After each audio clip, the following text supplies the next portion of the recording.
L'Amérique sous la menace des armes. Les États-Unis d'Amérique sont pris en otage par l'abus d'armes à feu. Les violences armées et les fusillades de masse sont en hausse, laissant derrière elles une société américaine criblée de balles. Pourtant, personne ne s'est présenté pour remettre en cause le statu quo. En moins de 6 mois, en 2022, 233 fusillades de masse aux États-Unis ont tué plus de 18 000 Américains, dont près de 1700 enfants de moins de 18 ans. Les violences armées ont dépassé les accidents de la route en 2020 en tant que tueur numéro 1 chez les enfants américains. Ce qui est le plus alarmant, c'est que les fusillades dans les écoles sont devenues plus fréquentes et plus meurtrières. Et les tireurs ont rajeuni. Ces dernières années, certains tueurs sont même des mineurs, le plus jeune n'ayant que 6 ans. Comment les mineurs deviennent-ils des tueurs ? Et pourquoi les écoles et les enfants deviennent des cibles ? Revenons à la scène de la tragédie de l'école du Texas. Il a tiré et tué de manière horrible, incompréhensible. Tels sont les mots du gouverneur du Texas, Greg Abbott, après l'une des fusillades les plus meurtrières de l'histoire dans une école des États-Unis. C'est arrivé à Uvalde, environ 125 km à l'ouest de San Antonio et 160 km au sud-ouest de Dallas. Le tireur a ouvert le feu à l'intérieur de l'école élémentaire Robb vers 11h30 du matin. 19 enfants et 2 enseignants ont été abattus. Choc, chagrin, peur, ces sentiments sont exacerbés à Uvalde au Texas après la fusillade la plus meurtrière dans une école aux États-Unis depuis près d'une décennie. Parmi les 19 enfants tués se trouvait Amiri Jo Garza, une élève de CM1, qui était sur le point d'appeler la police quand le tueur lui a tiré dessus. Elle a pris une photo alors qu'elle recevait un honneur quelques minutes avant que le tireur n'entre dans la salle de classe. La photo avec son sourire et sa toute dernière. Elle était hystérique, disant qu'ils avaient tiré sur sa meilleure amie. Elle ne respire pas et elle essayait d'appeler la police. Je lui ai demandé le nom de la petite fille. Et elle m'a dit... Elle a dit Emory. Comment pouvez-vous regarder cette fille et lui tirer dessus ? Les Américains ne sont pas étrangers aux fusillades, mais celle-ci a choqué tout le pays.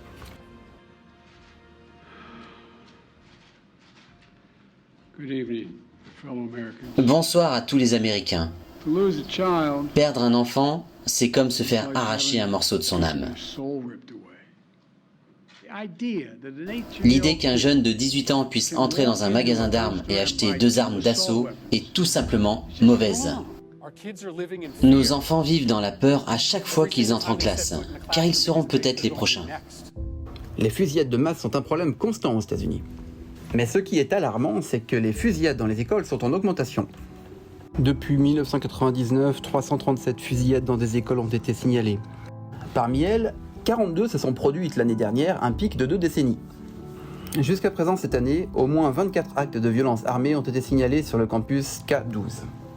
Les données du New England Journal of Medicine montrent qu'en 2020, les blessures par arme à feu ont dépassé les accidents de la route en tant que principale cause de décès chez les enfants.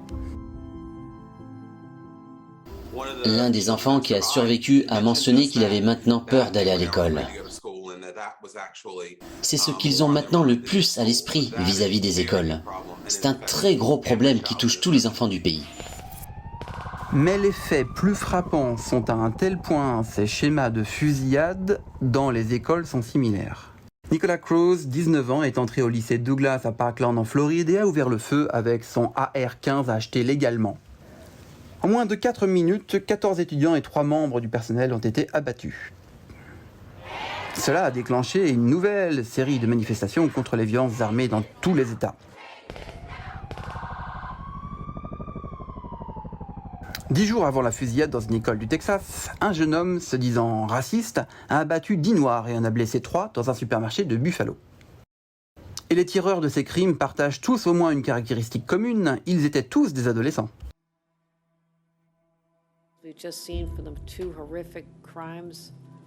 Nous venons de voir 2 crimes horribles que nous ne pouvons pas oublier.